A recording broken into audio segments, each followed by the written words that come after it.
Jean-François Vergniaud, bonjour. Bonjour. Alors je rappelle que vous êtes directeur du lycée des Établières et vous avez accepté notre invitation puisque nous allons parler ensemble d'abord du salon mais aussi d'une actualité qui est celle-ci. Vous êtes pour la première fois au salon. Qu'est-ce qui vous y amène ? Écoutez, en fait nous sommes adhérents de la Ferme Digitale, qui est un ensemble de start-up depuis 2016.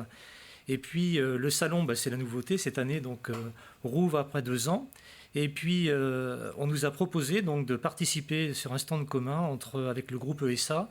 Et en fait, on s'est dit que c'était important cette année d'être présent, compte tenu du développement du numérique aujourd'hui en agriculture. Voilà. Alors, vous me tendez la perche, on va en parler. Vous êtes aussi présent puisque vous avez développé, et vous êtes en train de développer, une application en réalité augmentée consacrée au maïs. Ça paraît un peu obscur, est-ce que vous pourriez nous en dire plus ? Alors, le lycée, donc vous avez la tablette dans les mains, oui, je suis avec un iPad, oui. Effectivement, on a développé donc, tout un outil numérique depuis maintenant 2 ans au niveau des établières. En fait, on a 679 iPads là, qui sont développés à la rentrée dernière. Donc, c'est un projet qu'on a mené depuis 2019 et puis qui est bien tombé avec le confinement, en fait, depuis 2 ans. Et puis, dans ce cadre-là, donc on a un certain nombre d'applications professionnelles et on s'est dit que la réalité augmentée était de plus en plus utilisée dans l'industrie, etc., aussi dans l'enseignement. Et en agriculture, on avait besoin de la développer.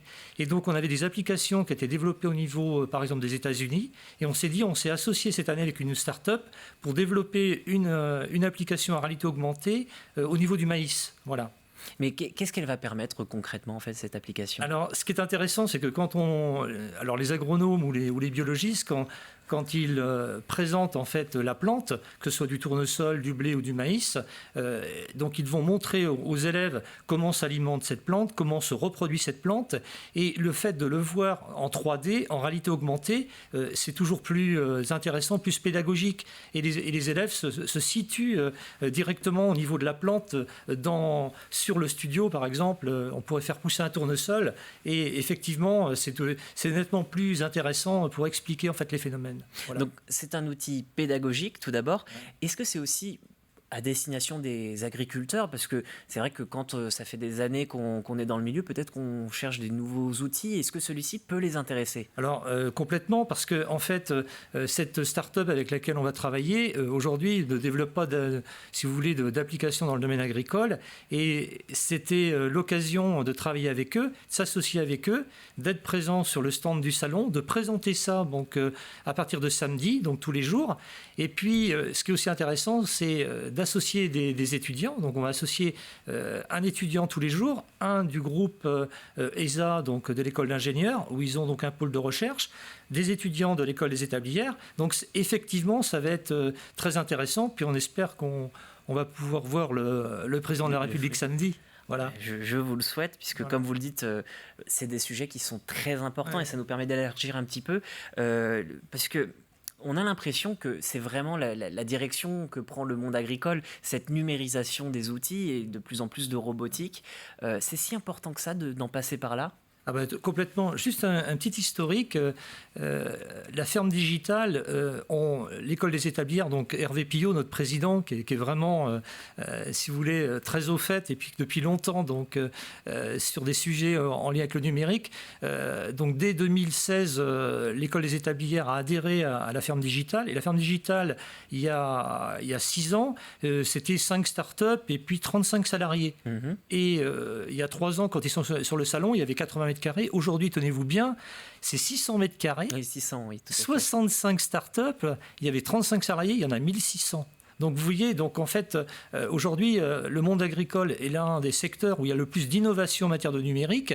Donc nous, un établissement scolaire comme les Établières, avec en plus un projet qui est intéressant, avec la ferme expérimentale à côté qui développe des outils dans le domaine du numérique, ne serait-ce que la mise en place de clôtures virtuelles, plus besoin, etc.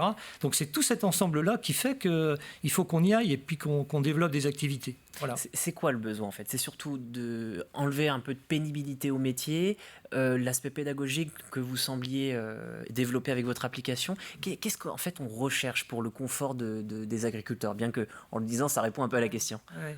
Alors effectivement, vous le savez très bien, donc une ferme sur 5, alors c'est peut-être un peu plus maintenant, ou une ferme sur 2 n'est pas reprise, ça va à l'agrandissement, les exploitations donc ont de plus en plus de travail, et le numérique facilite en fait indirectement leur travail, leur permet d'aller plus vite sur de la prise de décision.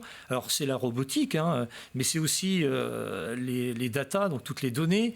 On le voit très bien, donc les exploitations sont de plus en plus robotisées, connectées, et donc ça fait, alors au départ ça fait peut-être perdre un peu de temps, mais au bout d'un certain temps ça fait gagner du temps. Et donc c'est ça qui est important.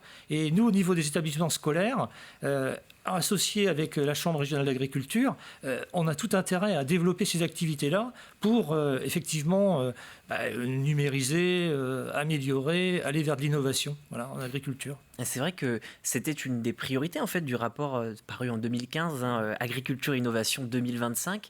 On sent que c'est encore un travail à mener, parce que là le projet court jusqu'à 2025, enfin du moins ce rapport. Qu'est-ce qui reste à faire? Beaucoup de choses? Beaucoup de choses. Effectivement, alors les agriculteurs, je vois que vous avez votre smartphone, moi j'en ai un également. Les agriculteurs sont de plus en plus effectivement connectés, mais pas tous.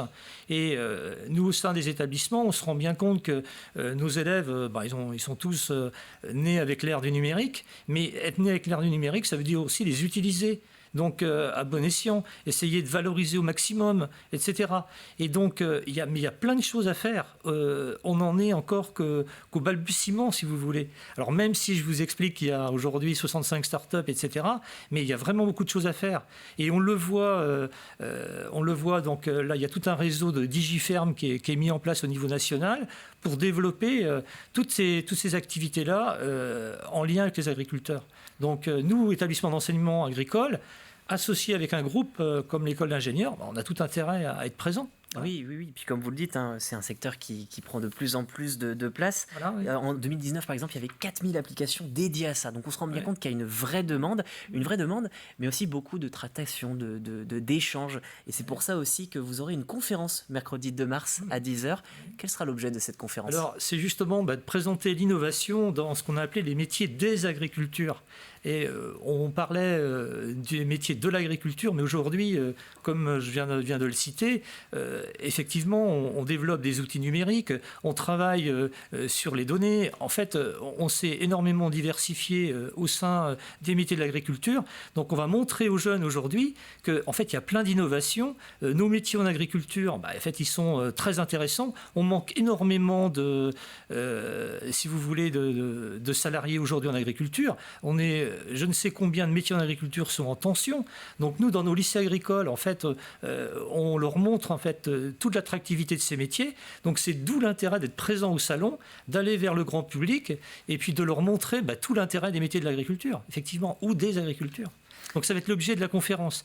Alors il va y avoir des élèves ingénieurs qui vont montrer ce que l'on fait aujourd'hui dans la recherche, et puis également des étudiants un étudiant de l'école des établières qui va expliquer son parcours en disant voilà, je suis passé par une filière baccalauréat général, ensuite ou baccalauréat STAV ou baccalauréat professionnel, j'ai fait un BTS, puis aujourd'hui je suis en exploitation agricole et je transforme et je vends.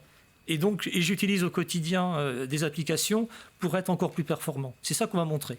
Et on vous retrouvera donc au hall numéro 4 si ça n'a pas changé. C'est ça, hall 4 sur les 600 mètres carrés avec la ferme digitale. Voilà. Bonne préparation. Merci d'avoir accepté notre invitation. Merci. Bonne journée à vous.